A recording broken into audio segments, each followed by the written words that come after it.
안녕하세요. 이번 시간에는 제가 요즘 인공지능이랑 좀 약간 빅데이터 쪽 공부를 이제 오래 하고 있어요. 블록체인 쪽도 하고 있고 학생들이 가고자 하는 방향이 워낙에 다양하다 보니까 그런 분야들을 좀 많이 공부를 하고 있어요. 그래서 실제로 이제 나중에 이제 졸업할 친구의 작품이긴 하지만 이제 메인앱 같은 것도 실제로 런칭하고 이런 게 있거든요. 예를 들면 이 버블리라는 서비스 같은 경우는 이게 지금 이게 알고랜드를 포크해가지고 그 포크한 걸 기반으로 해서 메인넷까지 실제로 서버를 돌리면서 운영하고 있는 그 블록체인 네트워크거든요.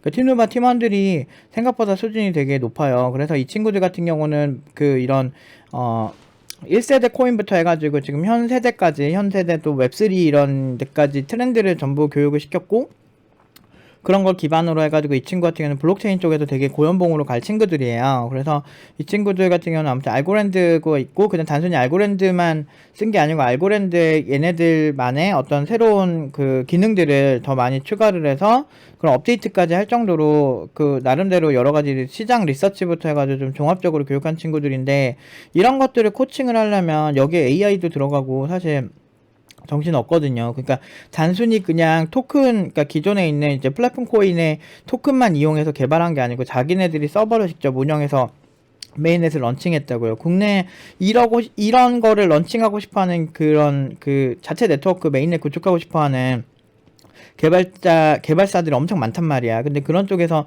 이 정도 엔지니어 되면 되게 고연봉을 줄 수밖에 없어요. 그래서 NFT 생성 판매도 가능하고, 자체적인 앱도 있고 지갑도 다 만들고 이 정도 되는 친구들이 많지가 않아요. 이 정도 블록체인에 이 정도 되면은 사실 웬만한 데서 진짜 일 잘하거든요. 실제로 복잡한 그 비트코인이 가지고 있는 그 메커니즘이나 알고리즘 먼저 파악하고, 그 다음에 이더리움 같은 것도 파악하고, 그 다음 세대로 나온 코인들을 차례로 파악한 다음에 이런 교육을 시켰거든요. 근데 이걸 내가 시키려면 내가 이런 큰 틀을 알아야 된다는 거지. 그렇기 때문에 공부를 좀 많이 해야 돼요. 잘해요 진짜 이 친구들 보면. 실제로 정말 잘해요. 지금 여기다가 인공지능까지 넣어서 실제로 이제 주식 자동 매매까지 되는 이런 그런 주식과 연동되는 그런 프로젝트로 진행이 되고 있거든요. 그러니까 정말 못하지 않아요. 정말 잘해요, 이 친구들. 근데 이렇게 하려면 이제 강사가 잘해야 돼. 근데 나도 힘들지. 교육법이랑 내가 개발을 잘하는 거랑은 확실히 차이가 커요. 그러니까 교육법은 상대방에게 내가 가지고 있는 상식을 잘 전달하는 그런 역할이라면, 내가 가진 지식이나 상식을 쌓는 행위는 또 다른 행위라고. 그래서 IT 쪽에서 강의하는 게 그래서 쉽지가 않은 거예요. 그래서 저는 근데 쉽지 않은 거 좋아하거든요. 어려운 거 되게 좋아하고. 남들이랑 같은 수준으로 살고 싶지가 않았어, 애초에. 그냥 나만의 아이덴티티가 명확하면서 나는 정말 똑똑하다는 거를 내가 보여주고 싶었어. 그리고 그 똑똑하다는 거는 결국에는 똑똑하다는 건 타고난 거라고 생각하는 사람들이 이런 게 거부감이 있을 수 있는데, 내가 생각하는 똑똑함이란 그 근육 트레이닝이랑 똑같다고 생각하는 거예요. 내가 근육을 키우고 싶으면 누구나 빡세게 운동하면 근육은 늘어나거든. 똑같은 거야. 이렇게 어떤 내가 그 머리를 쓰는 연산을 꾸준히 노력을 한다면 그런 연산은 좀 더 좋아질 거라는 거지. 한 예로 독서를 정말 많이 하는 분이 있어요. 그런 책 리뷰를 전문적으로 하는 분들이 있거든. 그런 분들 보면 상식들이 정말 많으시거든요. 근데 그런 사람들은 똑똑하다는 소리 잘 들어요. 근데 웃긴 건 그 사람들 직업 자체가 지식을 끊임없이 탐구하는 독서라는 거를 하는 직업이라는 거지. 그래서 그렇게 막 책 서평 진짜 매일매일 하시는 분들이랑 얘기를 해보면 확실히 아는 게 많고 누가 봐도 똑똑해. 근데 그거 다 훈련된 거고, 심지어 속독하는 것도 마찬가지로 빠르게 읽거든 그런 분들은 책을. 근데 그 속독도 다 훈련인 거야. 그러니까 우리의 뇌는 그만큼 특화시켜 놓으면은 수학적인 사고라든지 아니면 논리적인 사고라든지 이게 얼마든지 가능하거든요. 근데 그런 훈련이 안 돼 있는 그런 사람들이 되게 그런 훈련이 잘 되고 노력을 정말 많이 해서 그렇게 특화시킨 사람들을 보고 너는 타고났다라고 그래. 나는 우리 부모님이 멍청해서 한대. 이런 관점으로 가는 거죠. 그렇게 따지면 부모님이 서울대 나오면 다 서울대 가야 되는데 그러지도 않거든. 그리고 부모님이 되게 막 농촌에 살고 좀 이렇게 지능적으로 이렇게 뛰어나지 않은 사람들 사이에서도 서울대 가는 사람들이 왕왕 나온다는 거지. 그런 거에서 이미 논리적 모순이 있는데 어떻게든 아몰랑하면서 귀 막고 그냥 맞아. 근데 내가 생각해 무조건 맞는 거야. 그 되게 멍청한 거지. 우리가 꼰대라고 하는 사람들이 되게 거부감 있는 게 뭔지 알아요? 노인들 보면 자기가 살아온 게 완전 정답인 분들이 있어. 근데 세상이 달라지고 우리 엄마야 대표적으로 맨날 우리 엄마 디스하는데 나 우리 엄마 정말 사랑해요. 근데 이제 우리 엄마가 막 그럴 때 있어. 나는 핸드폰 피처폰 문자를 모르는 거야. 내가 한 5년 전에 문자를 모르는데, 근데 남들 다 카카오톡 하고 막 그런데 엄마 친구들도 하는데, 할머니래도. 하는데, 엄마 어떻게 한번 배워보자. 그래서 내가 한두 시간인가 가르쳤어, 엄마를. 그 엄마가 곧잘 해. 우리 엄마 또 성실하거든. 내가 또 그런 거 배운 것 같아, 우리 엄마한테. 그러니까, 근데 우리 엄마 되게 늦은 나이에 엄마가 면허도 땄었고, 그리고 지금도 트럭 일종일 거야, 뭐, 우리 엄마가. 근데 그 트럭도 막 몰고 다니고 그러거든요. 근데 그런 거 내가 우리 엄마를 아는 거지. 그래서 자기는 할머니랑 그런 거 안 한대. 문자 같은 거 안 쓴대. 근데 내가 가르쳐주고 5년 지나니까 지금은 종종 이제 막 아들 사랑한다고 이렇게 연락 오고 막 그러세요. 그리고 같이 그 카톡으로 얘기도 하고 많이는 못해도 그래도 자기가 하고 싶은 말 카톡으로 다 하더라고. 그러니까 이게 얼마나 좋은 거야. 그러니까 사람이 안 배워 버릇하면 그렇게 답이 없어지는 거야. 근데 어쨌든 제가 하루도 쉬지 않고 좀 코딩을 해요. 그렇게 된 이유가 몰입이라는 것 때문에 그러거든요. 그래서 황룡문 씨의 몰입이라는 책을 되게 영감 있게 받고 굉장히 영감을 많이 받았어. 교육에 대해서 정말 뛰어난 사람들이 많구나. 그럼 나는 교육자로서 그들이 만들어 놓은 연구들을 실제 교육에 쓰면서 좋은 결과를 내겠다. 이런 생각들을 많이 하면서 그런 책들을 열심히 읽었죠.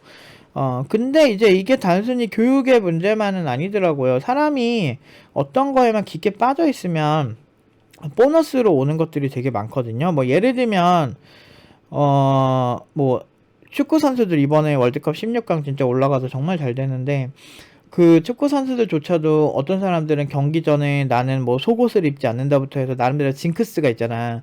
그런 어떤 작은 심리적인 효과까지도 신경 쓸 정도로 정말 모든 면에서 완벽하게 준비하는 게 가장 극단적인 건데도 멋있는 거거든. 슬프게도 그래요.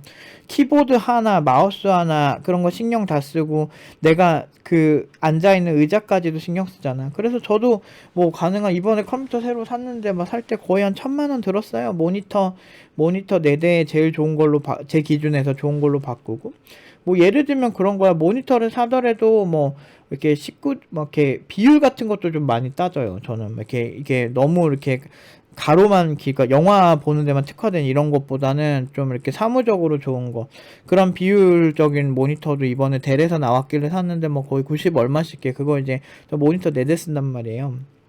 그래서 모니터 4대 쓰고 거기에 맞는 또 그래픽 카드 4대를 동시에 돌리면서도 느리지 않고 60프레임 이상이 나올 수 있는 왜냐면 코딩할 때 커서가 깜빡인다든지 내가 타이핑하는 그 속도 그리고 코드 자체를 내가 전개해 나갈 때 그 코드 자체도 뭐 이렇게 빠르게 이제 키보드 이렇게 레이턴시를 줄여주는 소프트웨어도 쓴다든지 뭐 굉장히 다양하게 좀 극단적으로 몰아가는 경향이 있거든. 왜냐면 그게 나에게 도움되는 건 미미할 수 있겠지만 그 작은 불편함이 스트레스로 올 수 있거든. 근데 프로의 세계는 원래 그런 거예요. 그래서 그렇게 극단적으로 몰아가도 힘든 게 코딩이고 내가 원하는 알고리즘을 되게 명확하게 짜기가 힘들거든. 그리고 기존에 없는 알고리즘이라면 더더욱 힘들단 말이야. 근데 많은 사람들이 인공지능이 막 뭐 완벽하겠거니 생각할 수 있겠지만 사실 전문가 입장에서 봤을 때 아직 인공지능은 정말 더 많이 알고리즘이 안 나온 게 정말 많단 말이야.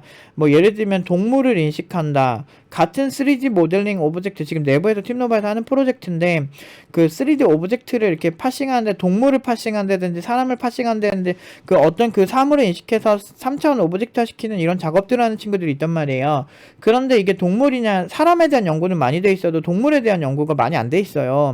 그리고 사족 보행하는 거랑 이제 사람처럼 걷는 거랑 완전 다른 문제란 말이지. 그래서 그런 것들에 대한 연구가 사실은 아직도 미비해요. 그래서 그러니까 사물에 따라서 다르고 뭐 키스튜디오 그 졸업생이 창업한 박천명 대표가 창업한 그 키스튜디오 같은 경우도 이게 단순히 사물을 인식해서 얘가 무엇이다 판단하는 알고리즘은 많이 나왔지만 아직도 아쉽죠. 그러니까 정확도가 높지가 않으니까. 그런데 문제는 그런 알고리즘 중에서도 이제 어린아이의 그림을 인식하고 분석하는 기능은 전 세계에서 많이 이렇게 안 돼 있어요. 어린아이와 성인의 그림은 또 다르단 말이에요. 어린아이 그림들은 더 추상적이고 더 어렵단 말이죠. 그렇기 때문에 키스튜디오의 리틀 피카소라는 작품들이 그 나름대로의 아이덴티티가 되게 명확한 거예요. 그래서 특허도 낼 수 있었던 거고. 이게 아직도 되게 어렵다니까 아직도 연구되어야 될 게 우리나라의 우리 일상의 그 정말 사물 자체가 뭐 만 개라면 만 개 이상의 알고리즘이 최소 필요하다는 거지. 일상에서 모든 걸 사람처럼 인식하려면 그만큼 어려운 거라는 거예요.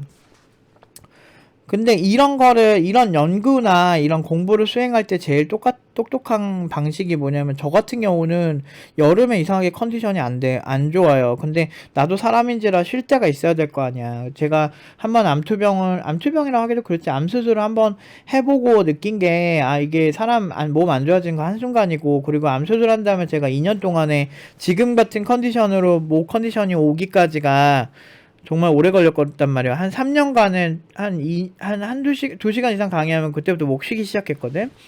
그런데 지금은 다시 좀 예전의 내구성이 많이 돌아왔어요. 그래서 이게 내가 그만큼 나도 사람이고 금방 지칠 수 있구나 이런 걸 많이 느꼈거든요. 좀 약간 예전에는 내가 힘들고 그래도 그냥 열심히 하면 되게 좋아질 거 이런 생각으로 좀 강행을 했는데, 그렇게 안 되는 거지. 이제 나이를 먹고 그러면서 이제 체력이라는 게 한계 있고, 또 한번 아파 보니까 또 겁나더라고. 그러니까 이렇게 보통 이제 좀 쉬기는 하는데, 중요한 거는 이렇게 내가 무언가를 할 때 몰입해서 하는 게 좋냐, 아니면은 내가 그 우리 소위 워라밸 이런 거 막 얘기하잖아. 뭐 워크 앤 라이프 밸런스 하면서 뭐 삶의 균형 이런 거 얘기하지만, 사실 인간이 어떤 위대한 발견을 하거나 위대한 무언가를 할 때는 몰입이 핵심이에요. 내 주변에 진짜 막 부자 되고 다수성가 하신 분들 보면 자기 일에 대해서 몰입의 시간이 없었던 분들이 아무도 없어. 그러니까 그 워라밸은 일상적인 서민들이 만든 그냥 함정 같은 거라고 저는 생각이 들 때가 많아요. 왜냐면 그들이 말하는 워라밸은 그냥 적당히 사는 삶이겠지. 그러니까 마치 학교가 우리들을 속이는 거랑 똑같은 거야. 훌륭한 사람이 되려면 지금 우리가 알려주는 정답 기반의 이런 문제들을 잘 외워야 된다라고 하지만, 실제로는 총각 내 야채 가게를 창업해서 우리가 이제 평범하다 생각하는 그런 직업들을, 그러니까 그런 분야들을 창업을 하고 유통의 구조를 바꿔가지고 성공한 프랜차이즈들이 너무 많다는 거지. 그러니까 실제로 성공의 공식이랑 학교 다닐 때 공부 개빡세게 하는 건 다르다는 거지. 물론 이제 그렇게 해서 정말 서울대 갈 정도로 그것도 존나게 잘하면은 또 나름대로 사람들이 인정을 해주는 건 있겠지. 하지만 그런 사람들은 굉장히 극소수라는 게 문제지. 그러니까 그렇게 해서 결국에 남는 게 없으니까 또 직업조차도 시험을 통해서 이렇게 하는 공무원 시험의 한때 붐이었죠. 그러니까 왜냐면 공무원 시험조차 잘 외워가지고 푸는 거거든. 내가 평생 해온 게 잘 외워서 푸는 거고, 그렇게 그걸 잘해야 훌륭한 사람이라고 그렇게 많이 이렇게 진단을 받고 살아왔는데, 문제는 26살 되니까 이제 실전이네. 실전은 야채를 팔든 아니면 곱창을 만들어서 팔든 내가 회사를 다니든 존나게 잘하고 돈 많이 벌면 그냥 장땡이거든, 자본주의 사회에서. 그러니까 결국에는 최종 목표랑은 상관없는 암기만 계속 외운 거지. 요새 암기를 잘해서 잘 되는 거는 뭐 동시 통역사 정도밖에 없지 않나? 근데 그런 통역사들조차도 개인의 센스라든지, 물론 이제 암기력이 기반이 돼야 많은 단어들을 알고 뭐 이런 건 있겠지만, 그래도 그게 진짜 단순히 그런 능력만은 아니거든요. 엄청 순간적으로 상대방이 얘기 들어온 거를 이제 동시 번역해서 상대방에게 전달하는 능력은 그 뇌의 훈련도 굉장히 많이 필요할 거라고 제가 잘 모르지만 이제 얘기를 하는 거거든요. 근데 아무튼 그런 것도, 그러니까 외국어 공부 정도인데, 이제 외국어 공부도 뭐 기술이 점점 발전하면은 뭐 많이 좋아지겠죠. 저는 이제 일본어를 잘 못하니까 일본인 친구들 만났을 때는 항상 번역기를 쓰고 있긴 해요. 물론 많이 편하지는 않아요. 한마디 하고 보여줘야 되고 한마디 하고 보여주고 이렇게 되긴 하지만, 그래도 소통이 안 되는 건 아닌데, 이 기술이 발전하면 훨씬 편해지겠구나. 그래서 조금 더 이제 외국어 같은 경우도 이제 암기 위주보다는 이제 응용 위주로 또 좀 이렇게 보조적인 수단을 통해서 더 편해질 거다라고 보고 있거든요. 요새 하다못해 음성으로 코딩하는 시대인데, 음, 지금 이번에 마이크로소프트에서 좀 공부를 했거든. GPT 3.5? 챗 GPT라 그래서, GPT 알고리즘을 기반으로 해서 만든 건데, 아무튼 진짜 이런 애들도 많이 나오고, 그러면 이제 가능성이 좀 넓어지겠지. 기억력이 저처럼 안 좋은 사람은 빡집중 상태에서 반복을 통해 내가 선호할 수 있는 변수랑 메서드 구조 같은 것들을, 어, 몰입을 통해서 했을 때 좀 머릿속에 잘 남아요. 그러니까 그런 거야. 약간 허둥지둥하고 뭐 기억 잘 못하고 막 이런 사람일수록 몰입을 잘 활용을 해야 돼요. 왜냐면 몰입을 잘 활용하지 않으면은 그러니까 기억력이 안 좋은데 머리가 좋은 사람들이 있거든. 근데 그런 사람들 기억력이랑 머리 좋은 거랑은 항상 비례하지 않아요. 기억력도 뭐 머리 좋은 거에 하나로만 할 말은 없는데, 근데 이제 뭐 응용을 잘한다든지 이런 알고리즘을 잘 짜내려 가더라도, 알고리즘을 잘 짜내려 가려면 CPU의 레지스터나 뭐 캐시 메모리 같이 이제 CPU를 도와주는 어떤 그 기억 부분들이 잘 살아 있어야 이게 업무 처리가 잘 된단 말이야. 근데 그런 것들이 없으면은 이제 힘들어지는 거지. 근데 그렇게 되기에는 내 기억력이, 내 머리가 너무 딸린다라는 판단을 한 거지. 그래서 내가 결정을 한 거는 1년에 매번 이렇게 매사에 계속 개발할 순 없지만, 내가 개발을 하는 그 주기를 정하면 그때 몰입해서 몇 달 동안 하는 게 1년 내내 어설프게 워라밸 지키면서 한 것보다 훨씬 나은 경우가 많아요. 인간이라는 게 연속성이 있어서 내가 뭐 하나에 빡세게 집중을 했을 때, 그 다음날 일어났을 때 잘 안 풀리던 게 뇌가 쉬는 동안 해결이 되는 경우가 있거든. 근데 이것 조금 하고 저것 조금 하고 이러면 공부 잘 되지 않아요. 여러분 학교 다닐 때 전과목 같은 거 막 보면 과목 막 10개씩 듣잖아. 막 10개씩 듣는데 웃긴 거는 그렇게 쪼개서 듣는 것보다 하나씩 빡세게 하는 게 훨씬 효과적일걸? 실제로 보면 선생님들 같은 경우는 본인들이 과목 하나씩밖에 안 하잖아. 본인들은 선택과 집중해서 한 과목만 하면서 학생들은 막 10과목씩 가르쳐. 이거 자체가 모순이야. 학교도 마찬가지야. 대학교 가잖아요? 세분화를 거쳐서 박사학위쯤 되면 진짜 뭐 어떤 오픈 SSL 하나만 연구한다든지, 아니면은 뭐 모바일 보안 쪽에 하나의 그 메커니즘 하나만 연구한다든지, 완전 세분화시켜서 선택과 집중을 한단 말이야. 근데 그래서 예를 들어서 막 어떤 사람들이 그래요. 4년 동안 전공을 했는데, 내가 전공을 했음에도 내가 코딩을 못한다 이런 생각하고, 왜 2년 한 팀노바 연봉 정도는 전공자들이 다 못 가잖아. 그러니까 평균적으로. 그렇게 못 가니까, 사람들이 그런 거에 대해서 되게 2년 한 곳들을 어떻게든 무시하려고 막 까내리는데, 생각을 해보세요. 2년 동안 몰입하고 막 하루에 막 10시간씩 투자하면서 개발만 계속 생각하는 애들이랑, 4년 동안 전공 수업 들었다가 뭐 교양 들었다가 전공 필수 들었다가 전공 선택 들었다가 왔다 갔다 하면서 뭐 몰입도 제대로 안 되는 환경에 방학 2달씩 딱딱 쉬면서 얼마야 막 1년에 4개월은 막 팽팽 놀고, 나머지 시간 막 8개월밖에 공부 안 하고, 뭐 그때 뭐 전공 개발에만 몰두하는 것도 아니고 이것저것 하면서 조금씩밖에 안 듣고, 그런 정도의 수준의 사람이랑 비교한다고? 오히려 2년 동안 그러니까 총량으로 보면 2년 동안 팀노바드 공부하는 게 훨씬 많다는 거지. 그러니까 잘 되는 거고. 그러니까 시장을 이기려 하면 안 돼요. 시장의 추세를. 원래 사람은 기브 앤 테이크가 되게 명확하단 말이지. 그래서 몰입이라는 게 굉장히 중요한 거예요. 뭔가를 하더라도 주변의 모든 저는 기억력을 극복하기 위해서 몰입의 상황을 만든 거예요. 지금 한 달 하고 한 10일 됐나? 한 달 5일? 한 달하고 5, 6일? 됐는데, 그렇게 열심히 하는데, 좋아. 좋아. 왜냐면 내가 기존에 짜려고 했던 구조가 복잡했거든요. 근데 계속 보다 보니까 그 구조가 계속 읽는 거야.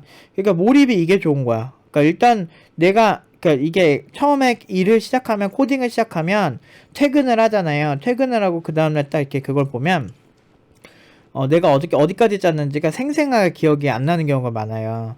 그래서 내가 어디부터 해야 되는지 다시 파악하고 하다 보면 또 한 5분, 10분 걸리거든? 뭐, 심한 경우엔 30분도 걸리기도 하고, 맞다, 이랬었지. 근데 하다 보면 또 까먹는 게 많아. 이게 프로젝트 규모가 크면. 근데 이게 몰입의 시간이 길어지잖아요. 그러면은 그게 그런 이제 학습 곡선이 되게 낮아진다는 거지. 그러니까 학습 곡선이 이렇게 높지 않아도 좀 어느 정도 빠르게 일에 적응하는 장점이 있어요. 물론 이제 워커홀릭이라는 소리는 들을 수 있겠지. 그런 게 있긴 하지만 인간은 일하려고 사는 존재는 아니다라고 말할 수도 있겠지. 근데 인간은 일을 안 하고선 돈을 벌 수가 없어요. 그것도 문제야. 이왕 그렇게 할 거면 몰입해서 아주 높은 수준으로 만들어 놓은 다음에 좀 쉬는 게 차라리 낫지. 제대로 쉬고 제대로 할 때 제대로 하고 이런 게 훨씬 낫다고 생각해요. 뭐 그 와중에 저는 뭐 그렇게 해가지고 여름에는 여행을 많이 갔다 왔거든. 이번에 코로나로 많이 풀리면서 해외도 많이 갔다 왔거든요.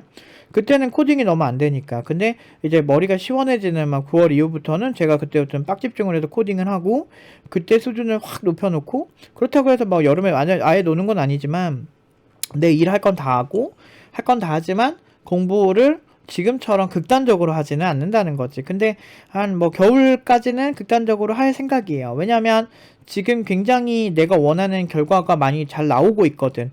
그러니까 그런 식으로 몰입해서 하는 거지. 근데 일반 내가 결혼을 했다든지 이렇게 뭐 여자친구나 남자친구가 있어 그게 힘든 분들이 있을 거예요. 근데 그런 분들 같은 경우는 이제 그러니까 이런 이해관계, 대화를 통해서 이해관계를 어느 정도 원하는 게 좋지 않을까?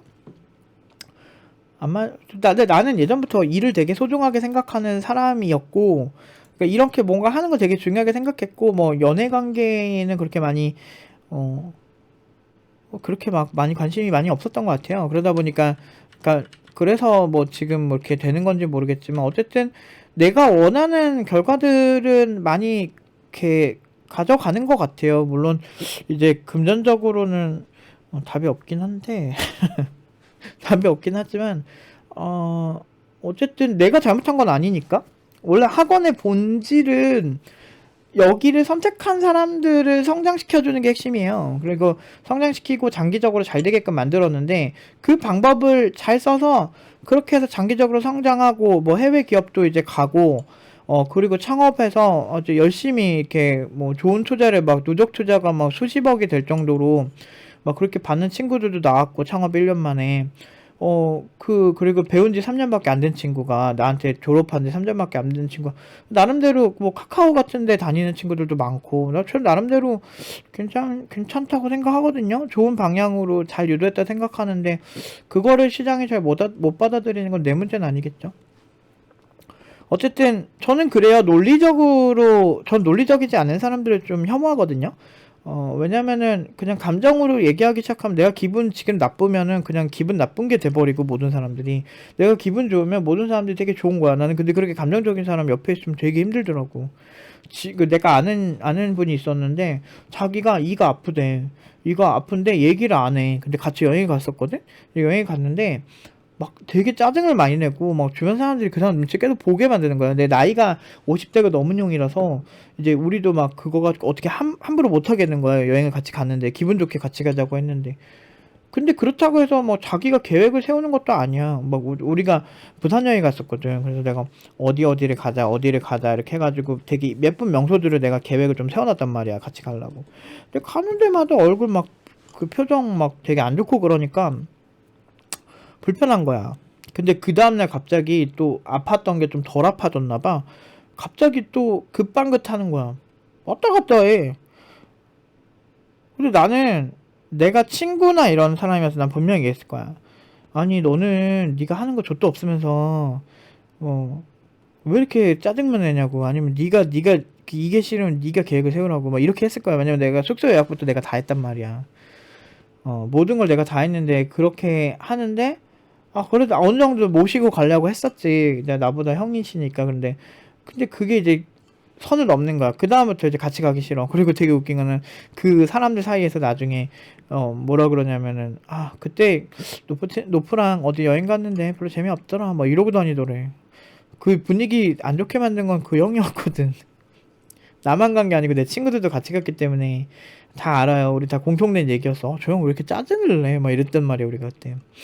그러니까 이런 것들 감정이 앞서면 해결이 안 돼, 일적으로는. 그러니까 내가 만약에 기분이 너무 나빠. 기분이 나쁘면은 기분이 나쁜 코칭이 정답은 아니에요. 그러니까 그러니까 팀노바가 지금까지 좋은 결과가 있을 수 있었던 이유는 그러니까 내가 기분 기반이 아니야. 난 논리적 기반이거든. 그래서 뭐 예를 들면 내 어떤 친구가 개발을 존나게 못해. 아니면은 딱 봐도 그냥 IT 업계 가봤자 안 팔리게 생겼다 저거. 그러니까 예를 들면 막 돈도 얼마 못 받게 생겼다. 막 이렇게 자기를 세일즈해야 되는데 세일즈가 안 돼. 그렇게 생긴 사람들한테 내가 그냥 그 친구 기분이 안 좋아 보이고 슬퍼 보이니까 아니야 너는 굉장히 좋은 사람이야 너는 아무 문제가 없어 내가 이런 얘기 하겠어? 그런 얘기 했으면은 지금 다 망했지. 그렇게 힘들어하는 친구들이 한둘도 아니고. 근데 뭐라 그러냐면 그냥 너 알겠어 너가 되게 슬픈 거는 공감이 많이 되네 그럴 수 있지 근데 너 별로야 라고 항상 얘기했지. 그러니까 이거 즐기는 게 아니야. 이게 현실이야. 이걸 왜 포장하면서 살아? 그거 포장해주고 하는 사람들이 가식적인 거 아닌가? 그런 사람들이 거짓말하는 거잖아. 근데 왜 그런 일상에 대한 거짓말을 많이 해줘야 되지? 특히나 직업적인 영역에서, 프로페셔널 영역에서 그런 사람들이 사람을 망치는 거예요. 내가 학교 다닐 때 내가 친한 친구가 있었어 고등학생 때. 그 친구 이렇게 집에 동네에 살아서 막 등교할 때도 같이 가고 그랬단 말이야. 근데 그 친구랑 나랑 되게 유일한 취미였던 게 코인 노래방 같은 거 가는 거 좋아했는데 그 친구한테 그 친구가 근데 되게 음치였어요. 근데 나는 뭐 내가 친하니까 뭐 그러려니 했는데 어느 날 일진들이 있는데 일진 애들이랑 명동에서 같이 놀기로 한 거야. 이렇게 같이 해서. 근데 난 일진 애들이랑 친했단 말이야. 근데 걔네들 같이 살진 않았어요. 걔네가 쓰레기 같은 짓 하면 쓰레기라고 얘기했었고. 근데 아무튼 그래 친했는데 걔네들이 막 노래를 부르는데 내 친구가 부르는 거를 보고 존나 웃는 거야. 그러니까 근데 내가 그때 생각했어.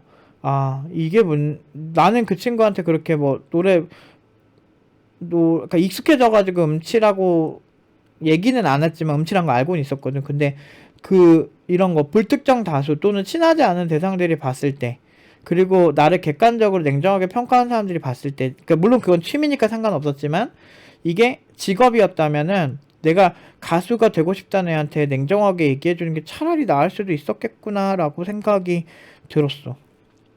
근데 그런 적도 있었죠. 그리고 아무튼 걔가 엄청 웃음거리가 되고 그다음부터 걔네들이랑 노래방 안 가더라고.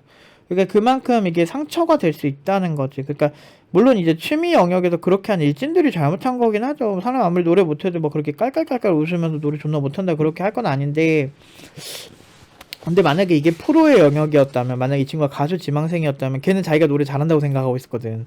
그 음치인 친구가. 그런 사람들 많아요. 생각보다 존나 웃겨. 진짜 많이 봤거든. 근데 그러니까 음치의 기준도 되게 중요해. 감정으로 음치의 기준을 잡으면 뭐예요? 그냥 너 뭔가 느낌이 있다 이런 거고. 근데 감정이 아니고 객관적으로. 그러니까 음높이가 정확하게 맞냐 아니냐가 핵심이지. 피치가 그러니까 도레미파솔라시도 이렇게 하면은 그 도라고 하는 정확한 그 피치를 이렇게 맞춰서 내는 게 핵심이지. 그런 것들을 제대로 맞추지 않는 사람들 보고 우리 음치라고 하죠. 또는 박치는 박자가 정확하지 않은 사람. 정확한 박자가 있거든 악보에. 그런 것처럼 그거에 어긋난 사람들에 대한 객관적인 기준을 내세워서 아니야 너 틀렸어 이렇게 하는 게 핵심이긴 하죠. 인간은 멀티플레이에 특화된 존재가 아니에요. 그래서 많은 성공한 CEO들은 보면 워라밸을 지키기는커녕 존나게 일을 많이 해요. 심지어 페이스북도 옛날에 구글 플러스가 이렇게 나왔을 때 엄청나게 이렇게 큰 경쟁에 이런 생각을 가지면서 정말 모든 사람들이 일요일까지 일했었죠. 가족들이 일요일에 면회만 오고 그런 개발자들이 그런 시절이 있었어요. 그러니까 미국은 굉장히 실용주의적이잖아요. 그리고 근데 막 많은 뭐 이렇게 되게 불쌍한 사람들도 많잖아요. 노숙자도 많고 그렇지만 그런 곳이 매년 GDP 성장이 괴물같이 성장을 한다는 거죠. 그 얘기는 뭐냐면 결국에는 이 자본주의적인 게 정말 잔인한 부분이 있지만 그래도 미국이 일단 돈이 많으면 복지에 사용하는 예산도 늘릴 수가 있단 말이죠. 근데 물론 그것에 대한 폐해도 있지만 복지도 같이 가져가려면 일단 세금을 많이 걷어야 되기 때문에 일단 돈을 많이 벌어야 된다는 거예요. 뭐 법인세라는 게 있잖아요. 법인세를 걷어가지고 이제 뭐 돈을 쓰는 거니까.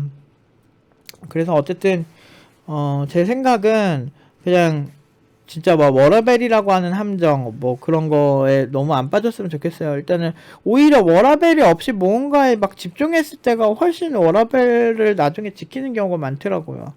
그러니까 지금 저한테 있어서 저는 사실 제가 하는 교육법이 지금도 괜찮다고 생각하거든요. 근데 그럼에도 불구하고 이제 내년에도 이제 노력은 하긴 하겠죠. 근데 그래도 뭐 지금 정도만 해도 뭐 어느 정도 한 10년은 먹고 살 자신은 있어요. 그러니까 최소한 10년 동안 그 평균 대비 되게 괜찮은 개발자들 많이 양성할 자신 있는데, 근데 그게 지금 저는 선택이 가능하다는 거죠.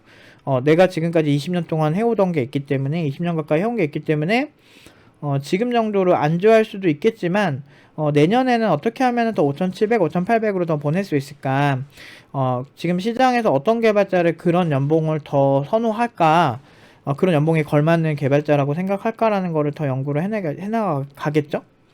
이게 실력이에요. 그러니까 근데 그 실력이라는 거 선택할 수 있다는 거죠. 그리고 일단은 뭐 금전적인 성공은 해본 적이 없어도 모르겠지만, 만약에 내가 돈이 정말 많으면은 내가 일을 더 지속할 것인가 그렇지 않은가도 선택을 할 수 있죠. 그러니까 결국에는 많은 사람들이 얘기했던 경제적 자유나 시간적 자유 같은 거를 얻기 위해서는 결국에는 내가 일을 하는 이유인 돈을 버는 거, 그리고 수익 창출 이런 부분적인 측면에 내가 선택이 가능하냐 아니냐인데, 저 같은 경우는 이런 그 교육법에 있어서 좀 더 극단적으로 더 노력을 하느냐 아니냐를 내 맘대로 선택할 수 있다는 거지. 이미 어느 정도 높은 수준으로 올라왔기 때문에. 그러니까 어떤 자유라고 하는 거는 자본주의에서는 일정 수준 이상의 사람들에게만 특화된 어떤 혜택 같은 그런 느낌이라고 저는 생각을 해요. 물론 사람마다 생각은 다르겠지만 어쨌든 저는 그런 걸로 인해서 제가 원하는 자유를 얻고 싶을 때 확실히 자유를 얻었던 적이 많아서, 결국에는 내가 엄청나게 잘해야만, 뭘 잘하고 뭘 해야만 남들보다 훨씬 더 많은 혜택이나 뭐 많은 걸 누릴 수가 있겠죠. 결국에는 뭐 진짜 운 좋아서 뭐 로또 되고 이런 극소수의 사람들을 보고서, 또는 정말 막 금수저라고 하는 극소수의 사람들만 보고서 뭐 허탈하기에는 못 사는 사람들이 너무 많거든. 그 대부분 정직하게 노력해서 빡세게 노력하는 사람들이 잘 되는 거는 일반적인 공식이고, 이런 거를 비틀어 가지고 되게 막 비아냥거리고, 그냥 망할 거면 혼자 망해야지 잘하는 사람들까지 못하게 끄집어내리고, 그런 거 진짜 제일 졸렬하고 좀 못된 것 같아요. 아무튼 오늘은 여기까지 하도록 하겠습니다.